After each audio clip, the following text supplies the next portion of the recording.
નમસ્કાર મિત્રો, Indian animals and બર્ડ્સમાં આપ સભીનું સ્વાગત છે. આજે તમે નિહાળી રહ્યા છો છે સિંધી નસલનો અશ્વ. આપણે એમના માલિક પાસેથી જ જાણીશું. કેમ છો ભાઈ, મજામાં? બસ મજા મજા. પહેલા તો તમારો પરિચય આપી દો. મારું નામ કીર્તિરાજ છે.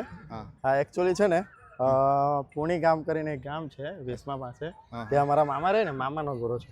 અચ્છા, આપણે એમની ઉંમરની વાત કરીએ તો ઉંમરની વાત તમને કરીએ ને તો 30 મહિના 30 મહિનાની છે.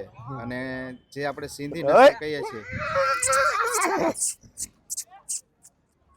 જે આપણે નસલની વાત કરીએ તો સિંધી નસલ. અમને આને પિતા અને મધરની સાઈડથી વાત બાપ એનો જે ખરો ને એ મુસાવાળી સાઈડનો છે. હા ને નાયડિકા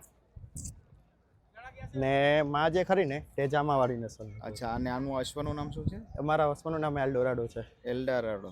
એલ્ડોરાડો. આપણે આજે રિંગમાં પ્રથમ જો પહેલી વાર છે ગોળો પ્રથમ જ વાર લાવ્યા છો. પ્રથમ વાર શોમાં લાવ્યા છો? પહેલા કઈ એક શોમાં પાર્ટિસિપેટ? ના, વેકરિયા રેસમાં લઈ ગયો હતો. અચ્છા, અને હાલ આપણી પાસે બીજા અશ્વ કેટલા? હા, બીજા એક છે ને આપણી પાસે એક અશ્વ છે. હા હા. તો કેવો છે માહોલ શોનો?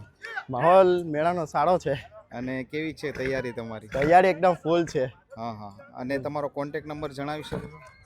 કોન્ટેક્ટ નંબર એકચ્યુઅલી છે ને મારા મામાનો ઘોડો છે ને એના કારણે, બાકી મારો હતો ને તમે. ઓકે. તો આપણે જાણીશું અશ્વ વિશે. તો સિંધી અશ્વના શું એવા?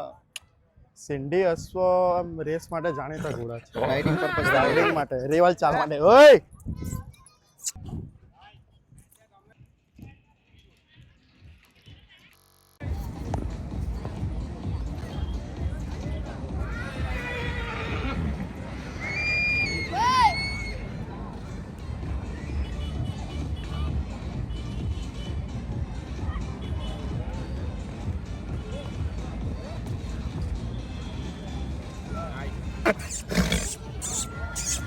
और इसी के साथ कुछ ही